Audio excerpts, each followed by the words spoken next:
So we're here at Laidley, and thank you very much for coming. I've got some real amazing speakers that I really want to introduce you all today. Most of you have met them before, but first I'd like to take you on a little story and a little journey. So what I'm going to do is I'm going to play something, if you can listen to it and think of Rod Smith as I'm playing this. Many of you probably know who the Wright brothers are. The Wright brothers were evolutionaries. They changed and revolutionized flight. But I'm asking you all a simple question. How many times did they fail? The answer is nobody knows. Why? Life doesn't care. Because the first time you fly, you change the world forever.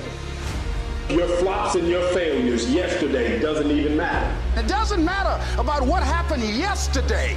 It doesn't matter what happens to you. The only thing matters, what are you going to do about it? As long as you're here, you have a chance to transcend yourself. You can decide that you're going to stand up to life. It's necessary you take responsibility for it, that you don't give up, that you don't take any objection or disappointment or defeats personally. So yes, I'm in charge here. I'm going to do something about this situation. It's about how you seize the moment right now and how much you enhance it for tomorrow. It's how we reacted to these challenges in our lives that determine our greatness. If you start something, finish it. Finish it. When you take that challenge, when you answer the call, and you see the other side of pain, it's called glory. Life is hard. Yeah, you might get hurt. Your heart might get broken. You might lose your job, but you still gotta commit. I'm telling you, don't give in and don't ever give up. That ain't what we do. Don't hesitate. Go. You might get hurt, you might lose something, but it's like you can't experience the joy that is intended for you in life if you don't go. You gotta go, man. Our gravestone has a day when you were born and a day when you die. And they got a dash in between. And that dash defines what your legacy is. Life is a fight for territory. And once you stop fighting for what you want, what you don't want will automatically take over. Life is a fight. It's a fight for integrity. It's a fight for character. It's a fight for a good reputation. It's a fight for your goals, your dreams, your ambitions. Why? Because they don't give you those things when you're born. So every morning, I've got to wake up and I've got to fight. I got to fight for my dreams. I got to fight for character. I got to fight for integrity. I got to fight my fight. It's about fighting our fight. We don't give up. We fight. Keep fighting in the midst of the struggle. Keep fighting. You only lose when you quit. Know when you gave everything you had, no matter what nobody on the outside said. Fight your.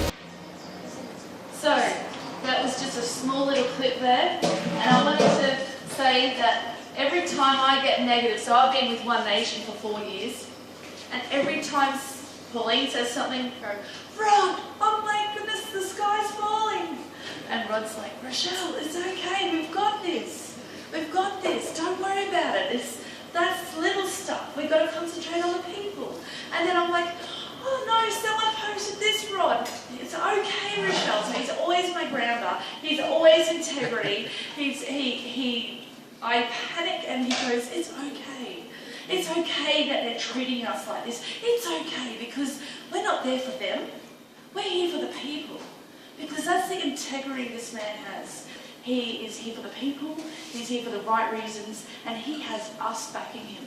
There is no reason that this gentleman who has honour, integrity, passion, couldn't hurt a fly. He's the most amazing human being. If you ever get to meet him, this is Rod Smith.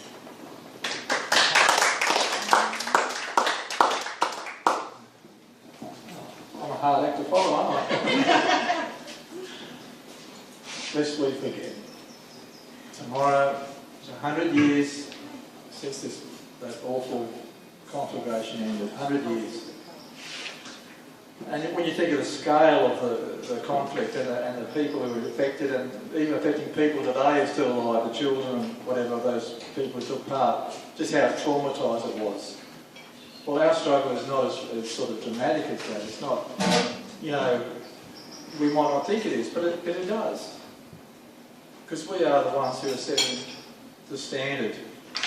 I remember the last federal campaign, you know, people were talking about the Mount Windsor Highway and 40,000 cars use it every day and how bad it was, and the traffic's banked up in the morning from 6 o'clock in the morning or something. And so there was a meeting about the Mount Windsor Highway. And of those 40,000 people, how many actually came to the meeting? Lucky, it was 30 people there. The rest of the people were hoping, oh, someone else do something about it, please. Someone else take my responsibility. Someone else help me here. And we can't do that, because there is no one else. In South East Queensland today, how many political meetings is there? Look how many we've got here. You're all great, and it'd be a wonderful meeting. Most people will leave it to someone else. Most people will hope that someone big and strong is going to get up there, fight tooth and nail, fight like a dog for their property value, for their place in the sun, like that clip Shell was playing, fighting for their integrity, fighting for their character. Someone else do it, please. A lot of people are overburdened with life and are overburdened with their mortgage payments, and they probably feel they can't. But if you don't get involved, there will be no one. I'll tell you right now, I've been in politics since 1974. When I was a little teenager running around putting up Liberal Party signs and helping on polling booths and stuff. And there is no one besides you, each one of you. And now we've got a situation where we've got the protected and we've got the unprotected now.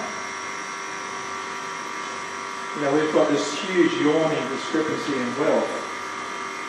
We've got, you know, some people who own, you know, hundreds of properties, and some people can never get off that bottom rung of the ladder. And what can we do about it? Each one of us, what can each one of us do? Well, the meeting I had this morning at Verisdale was very interesting because people are coming alive. People are understanding what's involved, what's at stake.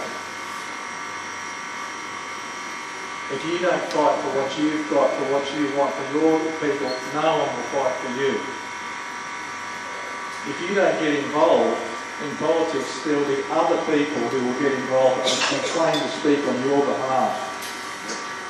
If you don't get involved, I'll repeat that, if you don't get involved in politics, I think, mind where you're coming from. You're coming from a small business background, or you're coming from, you know, an employee, or you might be a major employer, whatever. If you don't organise and unite and get other people like you, like-minded, and fight for what's yours, other people will claim to speak on your behalf and don't expect to be looked after. Each one of us has got a responsibility. Just think about this little meeting today. The sun's here, the wind's blowing a bit, there's a few of us here. I boosted the post on Facebook. A lot of people know about it, and probably thousands of people know about the meeting, and even if they don't come, they're still supportive of One Nation. The message still gets out there. We were active. One Nation is active. One Nation is reaching out into the community, not just these meetings. We do a little bit of social work. We do our One Nation Angels project. We just, with what resources we've got, we just check to see people are okay, people in hospital, people who are not well, people having a tough time. Just show a bit of interest. We haven't got any power in the sense that we can force change, but the power we do have is the power that we care, and no one can argue with that. We take an interest in each one, and that's what I'm hoping to do with One Nation. That's what I've always hoped to do. I've hoped to actually not just pop up at election time, vote for me, put the signs up, you know, do all the argy-bargy. I'm hoping to build a real community-type organisation, like Sinn Féin, like in Ireland, where it wasn't just elections. They realised they were up against the British government, this huge corporate thing. And they couldn't win with guns and 303s and bullets because they had a war. What they did is they won with community care, and they were able to permeate into the community, and they're still there today. I may not agree with what the historical things that happened there and some of the things they did, but the idea always appealed to me that politics was not just about getting bums on seats and getting a superannuation package and, you know, getting you're okay, you driving around in a brand new Land Cruiser. I never wanted that. I never really expected to win in politics. I expected to make a difference, and we do. Because when those votes were coming in the 2016 election, you could feel the electricity, something was happening. You know, I ran in the election before and I got 1.6% of the vote or something, and I tried my clacker to try and get more, but that's what I got, 1.6. I didn't even get my expenses back. But when it's come to 21%, the guy who won, I think, only got about 39, and he probably would have spent $200,000 more than me. But we were there, we were saying a message, we were offering ourselves as saying, hey, listen, get involved and stay involved. Not just because someone's going to build something next to you don't want, or they're going to do a quarry or something you don't want. Get involved and stay involved, because if you don't, other people will claim to speak on your behalf. Lest we forget the struggle of those people. You know, I can remember as a kid, one of the earliest memories I got, my grandfather gave me this breakfast. I was sitting in a high chair, and his face was all disfigured because part of his face was blown off in the wall, and he had this eye that pointed out to nowhere. And I was so scared I threw the stuff off the high chair. But the other eye was kind. And he had to shoot people. But I know he didn't want to do it because he was a lovely guy. But he had to do it.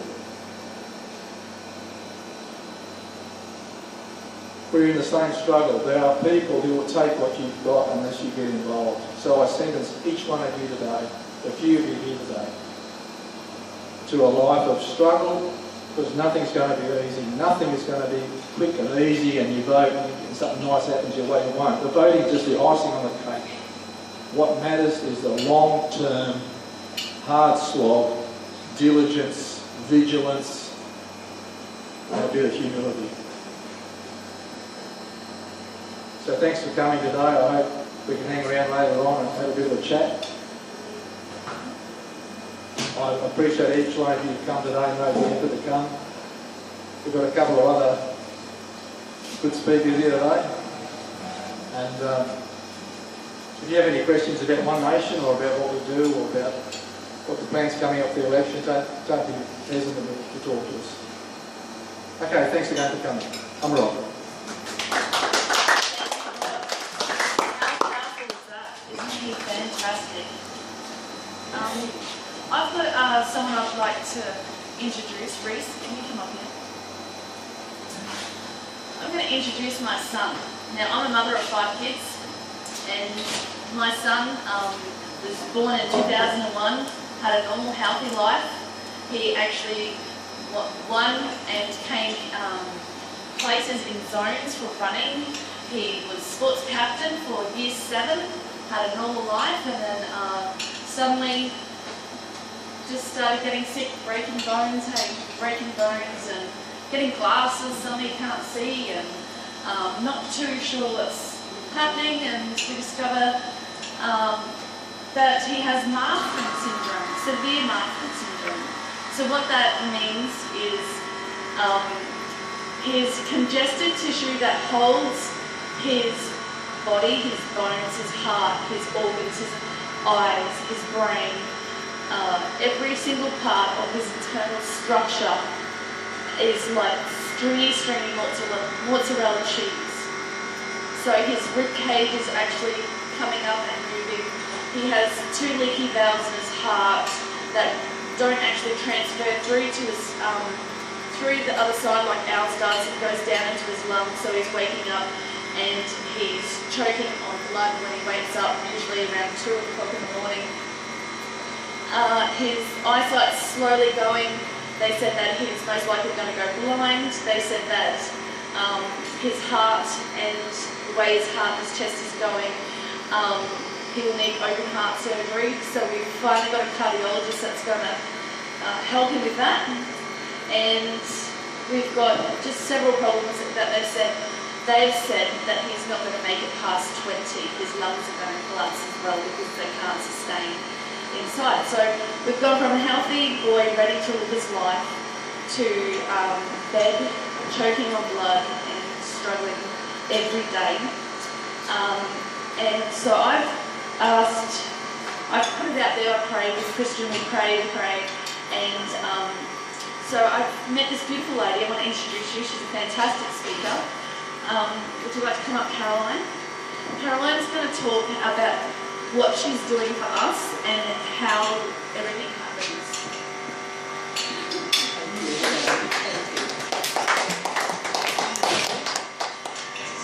Okay, so my name is Caroline Evans and I met Rochelle probably a couple of months ago now. Rochelle was face painting and I had a stall next to me, and we talked about Reese and we talked what we could do, how we could help him, and I said, well, this is my story. So my story was when 6 years ago, I came across a particular brand, and that particular brand changed my husband's life. He was, so if you know the Evanses, they have a history of heart disease in their family and they often pass away early. So by cleaning out the plaque and calcium in their arteries, you can actually prevent heart disease. So I said, if that can do something like that, let's find out some more information on how to help Reese with his muscles and his heart, etc. So we had a few phone calls with a lovely gentleman in Brisbane, and he suggested, why don't we pop Reese onto some products to actually build his strength instead of just relying on the pharmaceutical companies and the doctors. Why don't we really try to boost his immune system up with natural collagen by healing your gut? Often 80% of all illnesses begin in the gut. So people with Crohn's disease, with IBS, it's all gut related. So we decided to have a little look and have a search around. So by using some of these particular products here, we are hoping to help boost Reese's immune system to actually really start to build it up, and so hopefully we'll have a much longer and more fulfilling life. So that's what I'm here for. You can come up and have a little look at them, what they are, and by buying some of the products from this particular brand, we can actually then get some money together to afford some of these products, because some of them aren't cheap. So by putting collagen, which has got chondroitin in it, sulfate chondroitin and collagen together, will actually help to build his muscles and build that strength back again. So that's what I'm here to help Rochelle to do that. With One Nation, I've always been a One Nation supporter, so I didn't realise there was actually communities like this. I met Jim a few probably years ago in the street in Gatton as well. So it's lovely to see you all here supporting Rod and Sandy as well, and that's really quite amazing.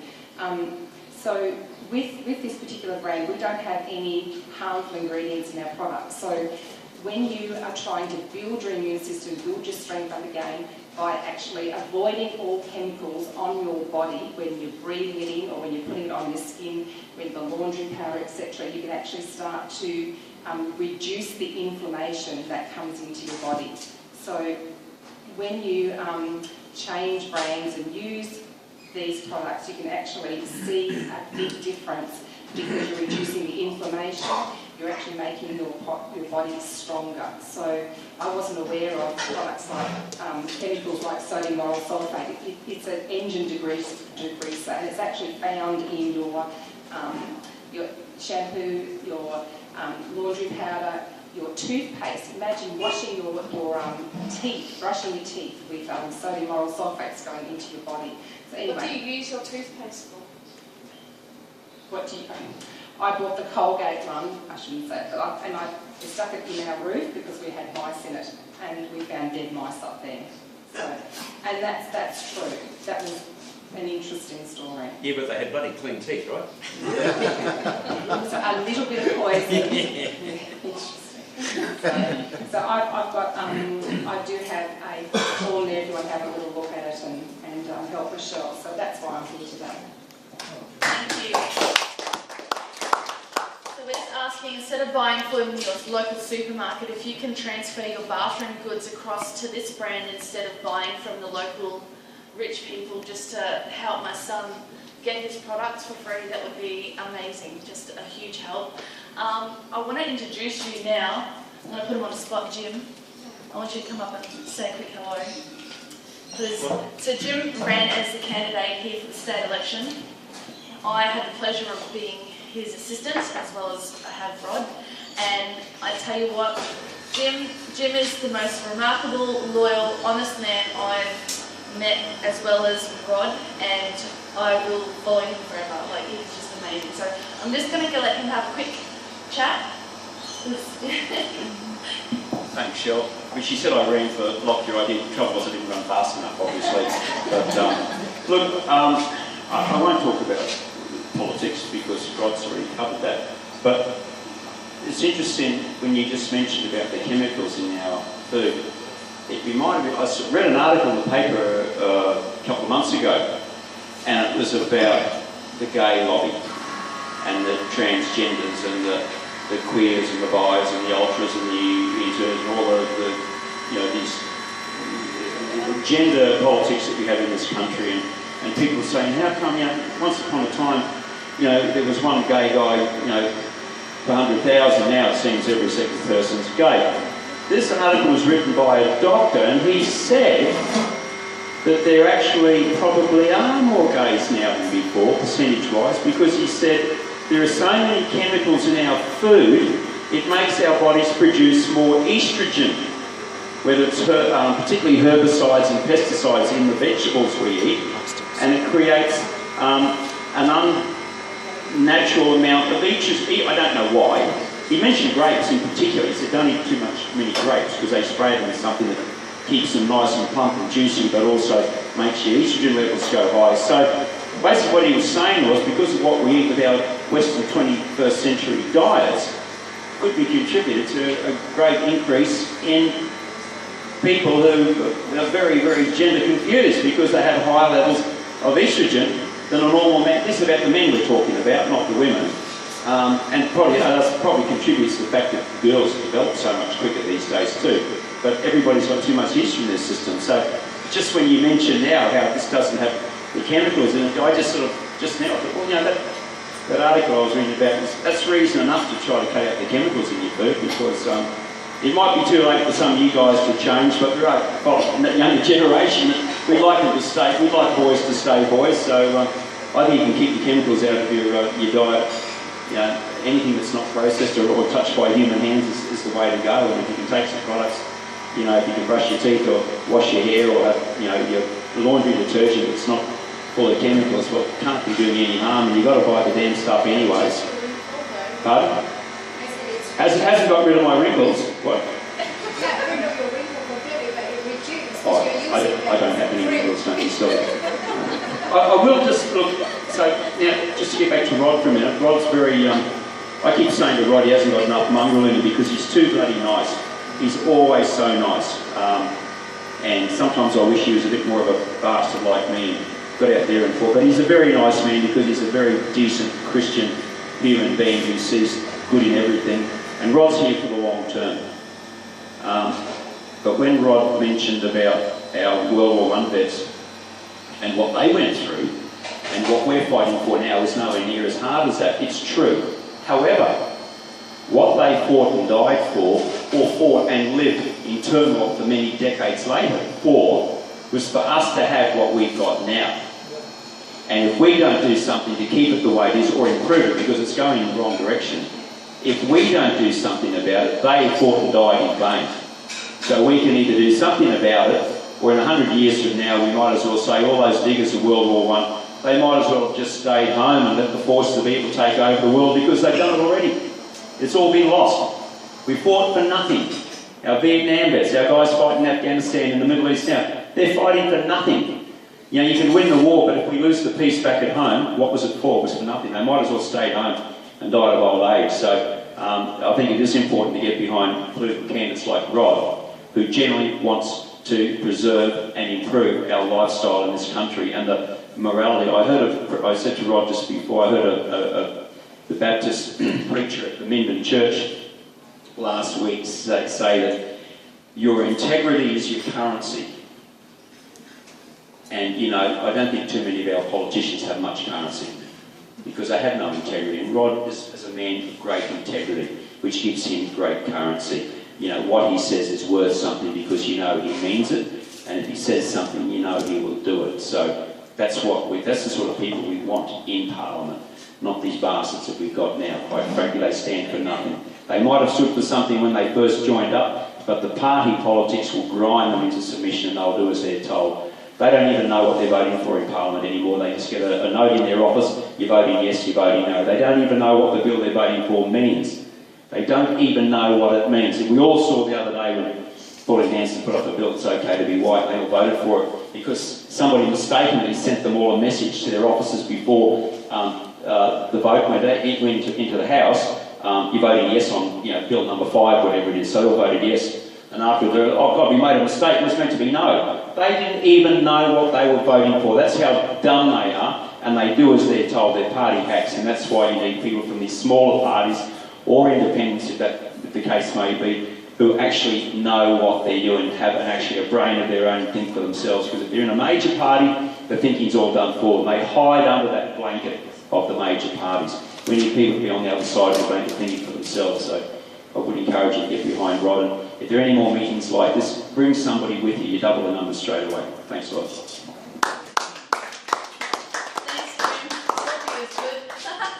Very good. We've got someone in the audience I'd like to bring up. Vivi, if you want to come up, Vivian. What have I done now? It's what you're about to do. Just keep it clean, Come up, because there's been a lot of attention going with Vivian at the moment. Come on. Oh, no, not that. So Vivian has had the pleasure of Malcolm Roberts coming out to her place, and it was wonderful. Yes, and Vivian has had. She does a lot of the signs, like the Tommy Robinson and all the. I'll let her tell you more about it anyway. So I just wanted to introduce you to her and let everyone know what she does. Yeah, that was interesting. I made a couple of banners and I was going to give them to Malcolm to take with him. One was the Oz Exit banner. I'm no good at microphones. It was in support of the leaving the United Nations. I mean, most of us know all about why the United Nations is a waste of time. But, yeah, okay, so Malcolm was going to come pick him up. And he turned up and said, let's make some videos. So we did. And the last time I checked on Facebook, because I'm on another 30-day ban because I said something politically incorrect. The last time I checked, there was over 31,000 views between the two videos we made that morning. The second one was about Islam's war flag. Now, after yesterday, I think we all know what happened in Melbourne yesterday. Islam is at war with us. It's not some peaceful religion that's misunderstood. It is very definitely on a path to take over. I've got another banner in my bag. We'll have a look at it later. It's a quote from Muhammad. And he doesn't mince words. He said, I have been made victorious through terror. And that's what he did. After he started his preaching career, he converted maybe his family after years of preaching. And that wasn't what he wanted. He decided he was a prophet and he wanted everybody to follow his religion. So he moved to Medina and he changed all of his peaceful ideas to war ideas. And all the verses in the Quran that sound peaceful have been abrogated for verses of war. And virtually the last thing Muhammad ever said was to curse the Jews and the Christians. And that's what Islam has been doing for the last 1400 years. So we don't need this in our country. This is not our values and this is not what we need. So everybody get behind these campaigns to get out of the UN because they're the ones that are bringing these so-called refugees into our country. And educate your friends about what Islam really is. It's not peaceful at all. There's nothing peaceful about it. And that's what I've been up to. Thank you. Thank you, Ellen. Rob, would you like to have a word?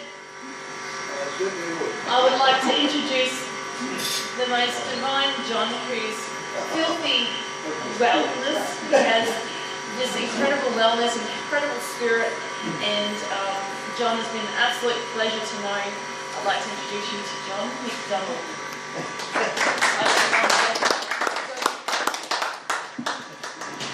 I always say John. Thank you, Shell. I'm the mongrel that they didn't introduce. It's been said that Wellington has 11 country shows everywhere from Nanango and Kingaroy down to Minden, Marburg, we did Ipswich, etc., etc. In the course of that, we discovered that our brochure that we've been using, and you probably know we gave away about 20,000 of them, was suddenly going out of date. It needed updating. So Malcolm took the time, and with a little bit of advice from all around, and produced this new one. This is the new one, and I'm going to give you all copies of it, because I think you like them, and I think you'd like to hand them out to whoever it is. You could, there are only a couple of new sections to it that just weren't in the old one. There's nothing much, philosophically there's no difference at all from the previous brochure. It even looks the same. Now, two things. One, it's not sufficient just to be better at delivering goods to the electorate than any other party. If all we do is announce new dams in North Queensland, and they're necessary and late, and announcing new dams and all the other benefits that are happening now, they're only deathbed dependencies. They've had years to supply them and they haven't done. We'll do it better. But in addition to that, because we're a local organisation, not dominated from anywhere else. Second, that won't do us any good at all if all we do is make ourselves better than the others at delivering. In addition to that, we have to stress that we have something that they don't have. That's a philosophy. And we do have it. We have a 4-point philosophy, and it's this way. Progress, we're the only party that insists on progress. The dams and waterfalls and the roads and the railways, we insist we can deliver better locally, and because we know what we're doing and we've been active all the time. We haven't just come around every 3 years. I knew a federal member who was bailed up in a bar one day in New South Wales, and they said, we only see you every 3 years. And he turned around and said to them, yes, there's another system where you don't get to see us every 3 years. And that's the system we don't want. We do have a policy of progress. We can deliver. Secondly, we have a policy of prosperity.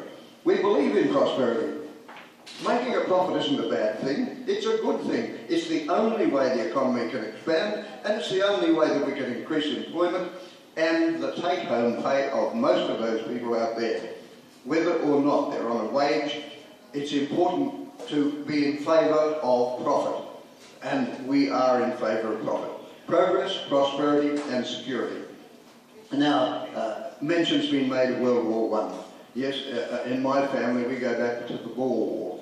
When there wasn't an Australian army, there was a Queensland army, the colony of Queensland. And my step-great-uncle, Willie Markwell, won the Distinguished Service Order in the Battle of Beersheba in World War I, in the last great advance on Beersheba, the last great cavalry charge. He was also in the Boer War before that. Came from just out here at Beaudesert. Now, security doesn't depend on just having the army there. It depends on having relations with other countries of like mind and the ones who respect democracy. We have democracy and we have to respect it and support it. Now, all of this is just preliminary because it's what we need to do, and it's also the philosophy behind it. We are an organisation with guts, with philosophic guts. We know what we're doing and we know why we're doing it. Look, to sum it all up really, I want to tell you that there's an old quote, and I'm going to quote it.